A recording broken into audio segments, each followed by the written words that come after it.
Bienvenue dans Insulaire, le podcast où on invite des personnes venant des îles à venir raconter leur parcours scolaire et professionnel. Je suis Laetitia, data manager clinique, originaire de Mayotte et de Moélie. J'ai pour ambition de faire de ce podcast la source de référence pour nos jeunes. En effet, pour les personnes venant des îles, il est parfois compliqué d'avoir accès aux universités ou écoles lors des portes ouvertes. Alors imagine un endroit où on pourra regrouper une multitude de parcours scolaires et professionnels avec en plus un retour d'expérience. Cet endroit, tu l'as déjà et c'est Insulaire Podcast. Alors sans plus attendre, je te laisse découvrir l'invité du jour. Place à la dernière partie de cet épisode avec Nivor. Pour rappel, dans la première partie, on a vu comment commencer à éduquer son enfant financièrement. Sur la deuxième partie, on a vu les éléments les plus importants à prendre en compte avant son départ, mais aussi comment gérer son budget une fois sur son lieu d'études. Et sur cette dernière partie, nous allons parler encore et toujours argent, finance, mais cette fois lorsque l'étudiant devient salarié ou touche son premier plus gros salaire après ses études.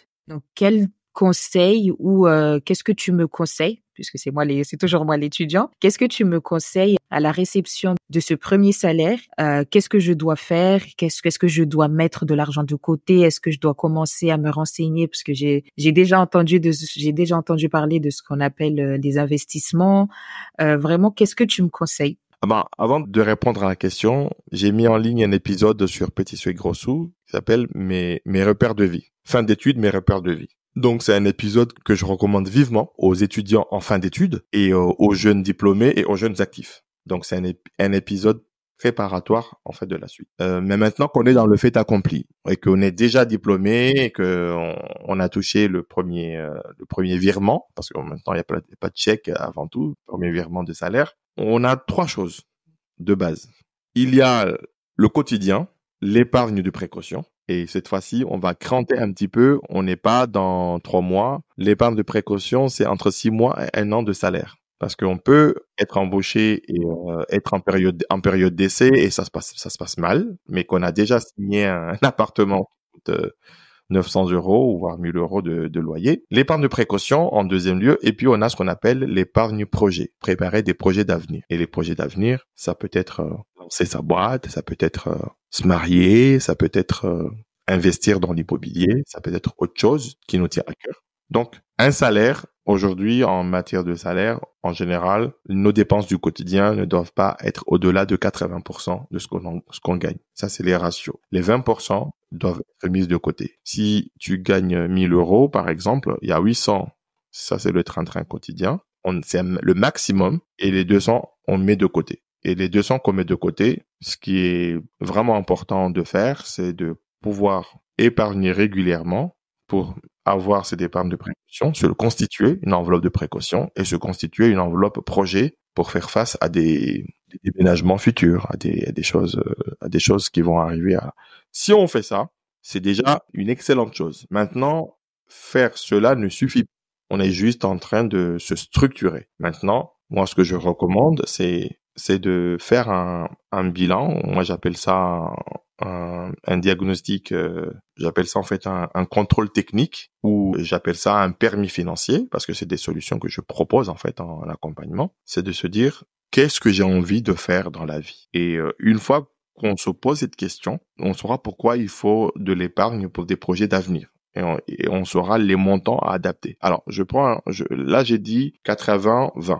Selon ce que tu vas apprendre par la suite, tu peux te rendre compte que tu es capable de mettre de côté 50%. Dans ce cas-là, tout change. 50%, c'est dépensé, 50%, c'est mis de côté parce que il y a des ambitions et des projets de vie très importants. Mais peu importe ce que tu feras, il y aura toujours ces trois choses de base.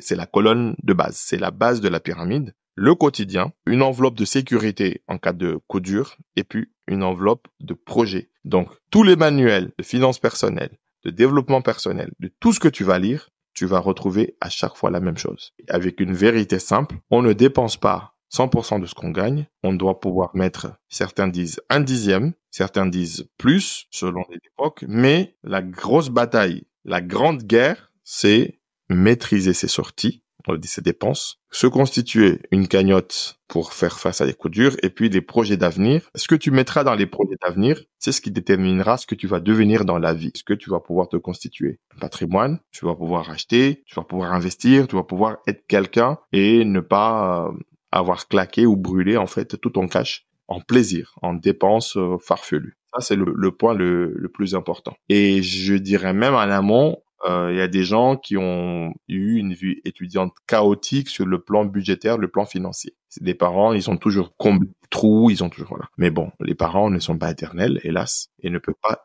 constamment aider ou la famille. Il est temps aussi, une fois qu'on est étudiant, qu'on est diplômé ou jeune actif, d'apprendre les bases de l'éducation financière. Et cette fois-ci, c'est pas j'apprends à mon rythme.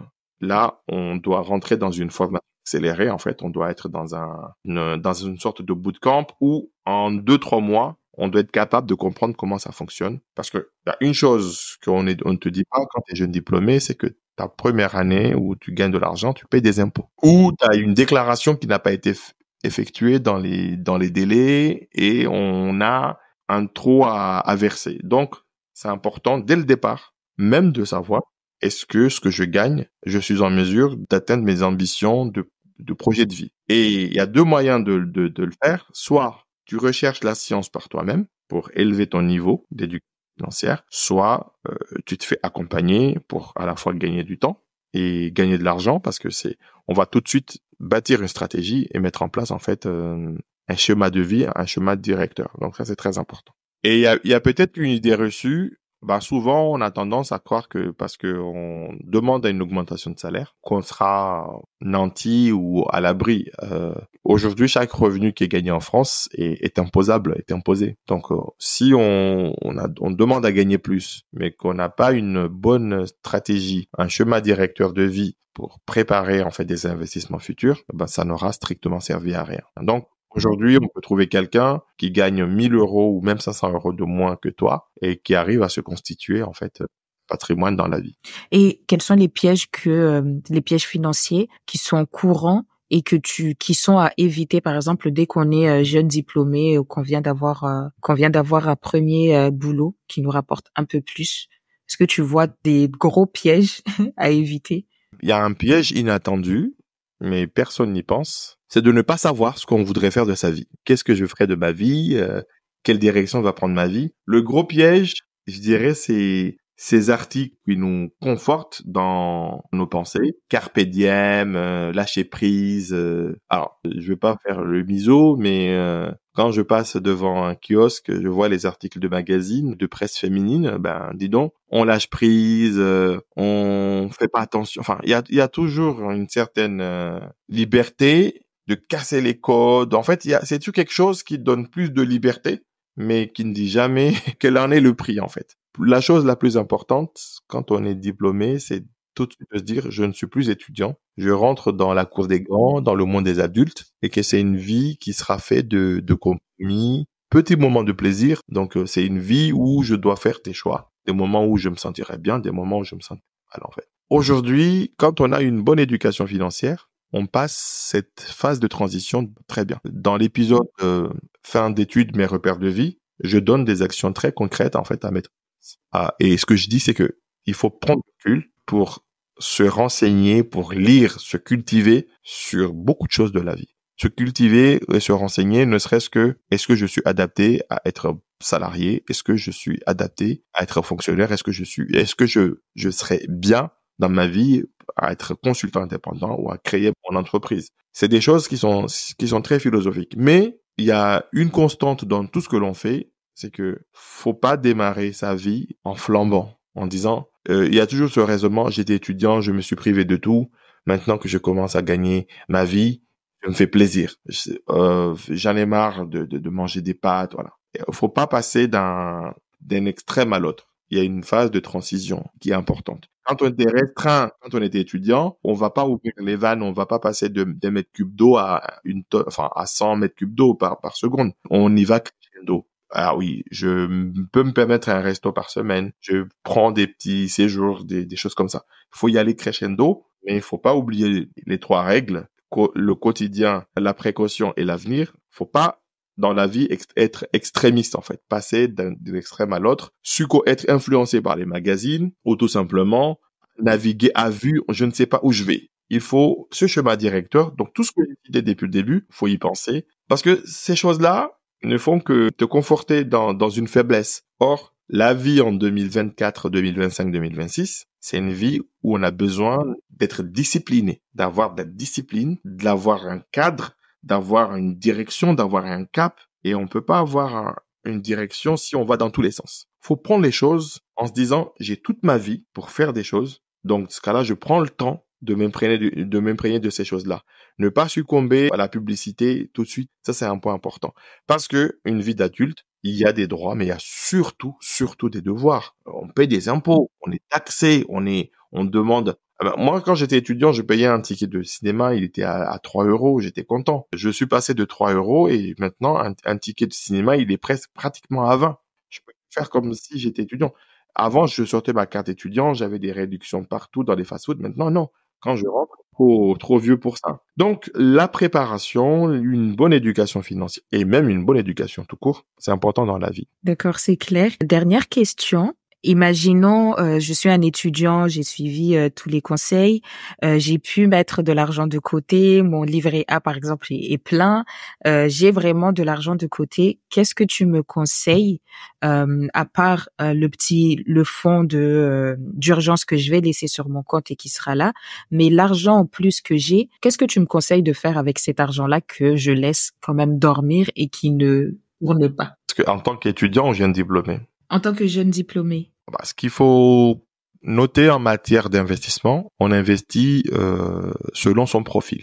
Ça, c'est très important. Il y a, on va dire, 3 ou 4 grands profils. Il y a des profils, on va dire, prudents, sécuritaires. Il y a des profils de gens qui acceptent un peu plus ce qu'on appelle de prendre des risques. Il y a des gens qui veulent prendre un peu ou de gros risques. Il y a des gens qui sont totalement orientés vers le risque. Et en matière d'investissement, pour les particuliers, il y a 2 grands types d'investissements. En France, on investit dans l'immobilier. Ça, c'est le premier gros investissement. Et de l'autre côté, on investit dans ce qu'on appelle de l'épargne financière. Donc, on achète des titres, on fait de l'épargne financière. Donc, il y a ces 2 grandes familles.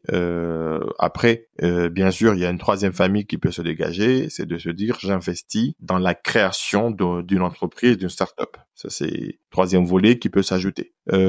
Quand on est jeune diplômé, avant d'accéder à tout type d'investissement, il y a des fondamentaux, c'est qu'il faut déjà une épargne de précaution.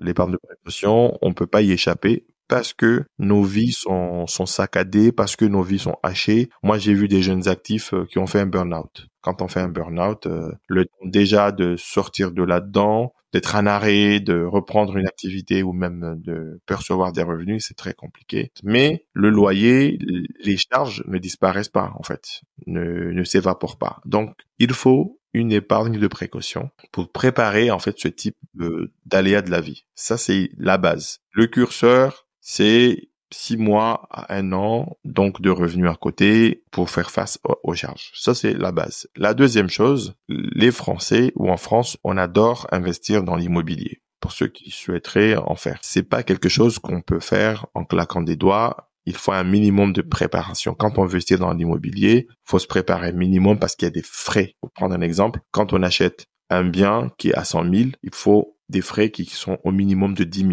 Maintenant, si on se projette d'acheter quelque chose, on doit d'abord savoir qu'est-ce qu'on veut acheter et se préparer minimum 1 an, voire 2 ans à l'avance. Bon, ça rentre dans l'épargne projet. Et si on doit se lancer dans 1 an et qu'on doit avoir 10 000 à côté, il faut on divise les 10 000 par 12 et on voit tout de suite ce qu'il faut avoir de côté. Troisième chose, aujourd'hui, on est dans un monde où on a beaucoup de solutions d'épargne financière. On a même les cryptos. Aujourd'hui, bon, communément, on appelle ça le Bitcoin, pour ceux qui connaissent, ou même d'autres monnaies et d'autres investissements dans des monnaies virtuelles. Il faut savoir, quand on se lance dans ce type d'investissement, il y a toujours un risque de perte, en fait, de son investissement. D'où la nécessité d'avoir de la précaution, de l'épargne de sécurité de précaution en amont. Et quand on se lance dans ce type d'investissement, il faut un petit peu avoir les reins solides parce que ça, et quand on parle d'investissement, Je ne parle pas de quelqu'un qui met son argent et qui en a besoin dans 6 mois ou dans un an. Un investissement, c'est minimum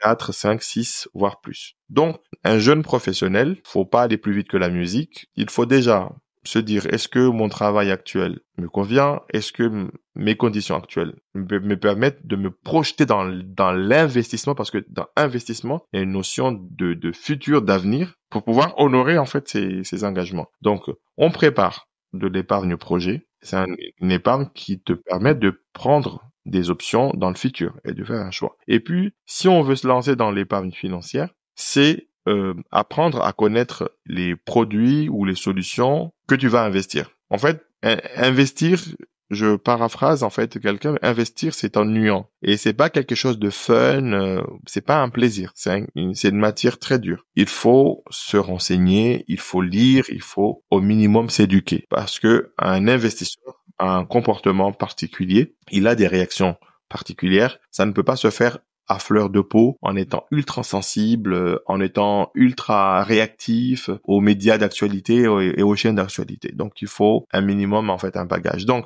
je pense que la première année où on commence à toucher un salaire, il faut mettre de l'argent de côté parce qu'il faut savoir si, à la première déclaration d'impôt, on se situe à quel niveau. Est-ce qu'on doit de l'argent encore à l'État ou ce qu'on a gagné, c'est bon, on peut être tranquille. Maintenant, on doit se demander, est-ce si on souhaite acheter un bien immobilier, ou est-ce qu'on souhaite faire de l'investissement? Quelle est ta capacité à acheter? Est-ce qu'une banque te ferait confiance si dans 1 an, dans 2 ans, tu te prépares comme ça? Ça, c'est déjà important de trouver la réponse la première année où tu mets de l'argent de côté en disant quel bien je vais acheter. Deuxième chose, si tu souhaites investir dans l'épargne financière, quel capital souhaites-tu constituer en fait et quelles sont les perspectives de rendement que tu espères? Une première année, c'est une première année où on va se constituer d'abord une épargne de précaution. On va commencer à mettre de l'argent de côté pour préparer des choses. La deuxième année, on fera le bilan de ce qui a été mis de côté et puis là, on va commencer à poser les jalons. Dans tout ça, il ne faut pas être ultra pressé. Il faut prendre le temps de se dire, je fais quelque chose où ça va m'impacter pendant les 20 années à venir, où j'aurai un retour dans 10 ans, dans 15 ans. Faut pas prendre ça à la légère. Mais il n'y a pas d'investissement sans épargne. Ça n'existe pas, à moins qu'on ait gagné au loto. Il faut avoir un capital, que ce capital-là, on va le faire travailler. Et aussi, ne pas succomber au gain facile, à la facilité, au fast de toute chose. Parce que ça, c'est un travers de ces générations. Il y a des gens à qui on peut promettre au monde des merveilles en un claquement de doigts. Non. On démarre les choses, on instaure de bonnes habitudes. On sait que quand on gagne, je prévois de financer mes vacances, c'est comme ça. Je prévois donc de préparer un projet immobilier. Ça, je m'astreins à une certaine discipline. Je prévois d'aller chercher des rendements en invitant des préfets. Ça, c'est très bien. Et ce qui est très dommage pour les jeunes professionnels débutants, c'est tout ce que je te dis tout à l'heure, c'est ce discours carpe diem, on n'a qu'une vie. En fait, c'est ces phrases très faciles. Dès qu'on se dit ça, c'est vraiment une petite voix mesquine et qu'on commence sa vie à flamber. Et moi, je vois des gens, le premier investissement dans la vie, ils achètent une voiture très chère. Mais c'est la meilleure manière de pas bien démarrer dans la vie. Oui, ils démarrent la vie en s'endettant pour des futilités. Une année pour poser les bases, poser les jalons. Ça, c'est très important. C'est très important. Ce qu'on se dit là, c'est ce travail-là. On a les bases, on retrouve les racines et les bases éducatives de l'âge de 7 ans. C'est toute la préparation mentale et psychologique des parents au fil des années qui font que une fois à l'âge adulte, il y a des choses qui te paraissent en fait évidentes, mais tout simplement c'est que tu as eu une bonne base éducative, une bonne préparation. Merci beaucoup pour avoir répondu à toutes ces questions, pardon. Je pense que un étudiant qui est en train de se préparer là pour ses études dans une autre ville, dans un autre pays, aura quand même pas mal d'informations pour débuter. Donc moi, ma question, est-ce que on peut te contacter? Est-ce que tu es d'accord pour que des personnes te contactent? Et si oui, comment est-ce qu'on peut te contacter?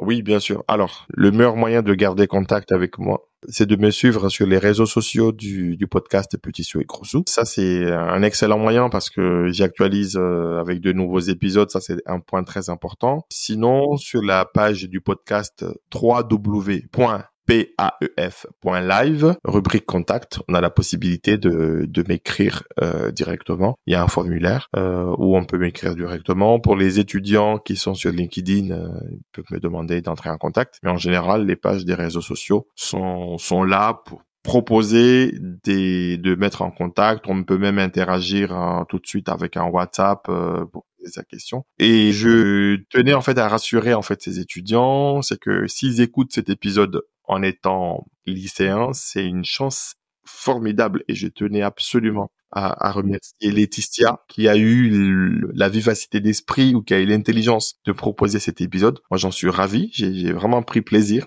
en fait à parler de ce sujet-là. J'aurais même payé quand j'étais au lycée pour écouter ce qui se passera en fait après mon bac. J'aurais mis un billet carrément. Donc c'est vraiment formidable. Je tiens à remercier tout le travail qu'elle va faire pour prodiguer des conseils et vulgariser en fait et dédramatiser cette situation-là. Je pense même qu'on ne peut pas exclure, ne serait-ce que si cet épisode, si tout le monde l'écoute et que ça fait un succès, pourquoi pas un live où on pourra faire des séances de questions-réponses pour ceux qui ont écouté et qui se retrouvent, je sais pas moi, avec leur bac en poche avant le départ. Pourquoi pas? C'est une promesse que je prends ici en fait pour ceux qui seront assidus là-dessus. Pourquoi pas un live de check-up avant d'embarquer sur Air Austral ou Air Caraïbes ou je ne sais pas quelle compagnie ou Air France ou peu importe. Mais pourquoi pas? En tout cas, merci beaucoup Laetitia. C'était bien trouvé, une super chose. Donc on peut compléter avec d'autres témoignages qu'on peut trouver sur le web, mais Insulaire Podcast est the place to be, comme on dit. Merci beaucoup. J'ai juste une dernière question, même si c'est pas un épisode comme les autres. J'écoute un podcast kényan qui s'appelle CTA, Clean the Airwaves.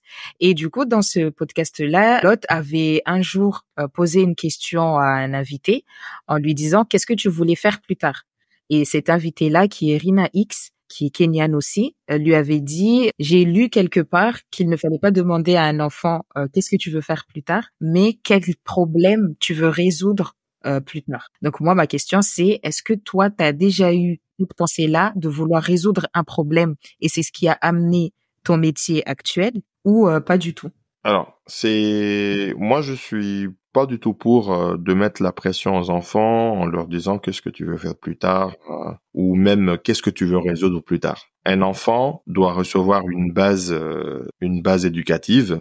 On doit lui transmettre des valeurs. On doit lui ouvrir toutes les portes et lui montrer toutes les portes en disant voici aujourd'hui qu'est-ce qu'on fait dans la vie en 2025. On devient fonctionnaire. On se dédie à l'État, c'est une vocation, servir l'État. On peut être salarié, travailler dans le privé en disant bon, voilà, je vends une expertise ou j'offre une expertise en contrepartie des revenus. Comme on peut se dire je vais changer le monde et je vais lancer ma start-up. Loin de moi l'idée de vouloir mettre la pression aux enfants ou les futures générations. On doit leur présenter une palette de choix de vie et les éduquer sur des valeurs universelles, donc de tolérance, de valeurs d'honnêteté, d'aimer les autres en fait, donc de ne pas s'arrêter à leur territoire, aimer les autres, vouloir partager, être des citoyens monde, respectant les droits, ne pas totalement être cynique. Donc le travail de parents ou d'éducateurs, c'est ça en fait, leur donner toutes les clés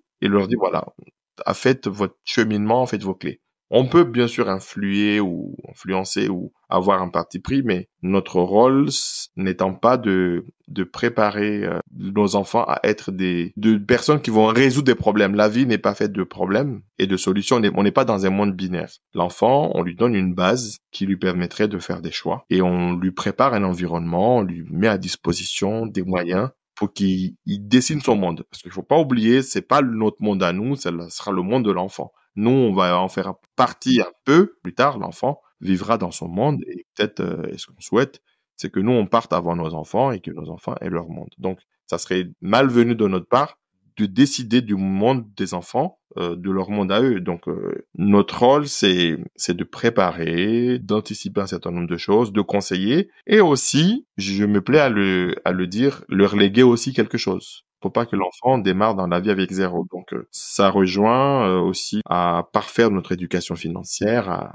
à constituer un peu de patrimoine pour que l'enfant démarre avec quelque chose. Parce que ça, c'est aussi important. Il est difficile de changer le monde avec 0 €, quoi. Donc, je voudrais pas être gourou d'une école ou d'une autre. Mais voilà, il faut avoir un peu de souplesse intellectuelle, une gymnastique d'esprit en disant l'enfant, je l'éduque pour qu'il ait des valeurs, feront qu'il peut vivre en communauté sans se fighter, sans être en conflit, et s'épanouir dans cette communauté.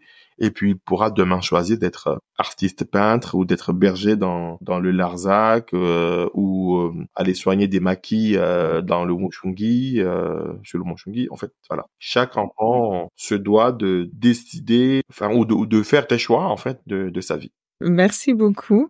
Donc, c'est la fin de cet épisode. Merci Nidor d'être venu sur Insulaire podcast. Merci encore de nous avoir écoutés. J'espère que tu as pris autant plaisir que nous lors de l'enregistrement à écouter cet épisode. N'hésite surtout pas à nous laisser 5 étoiles si l'épisode t'a plu, nous laisser un petit commentaire pour nous faire part de tes retours. Quant à moi, je te dis à très vite avec un nouvel invité dans Insulaire Podcast.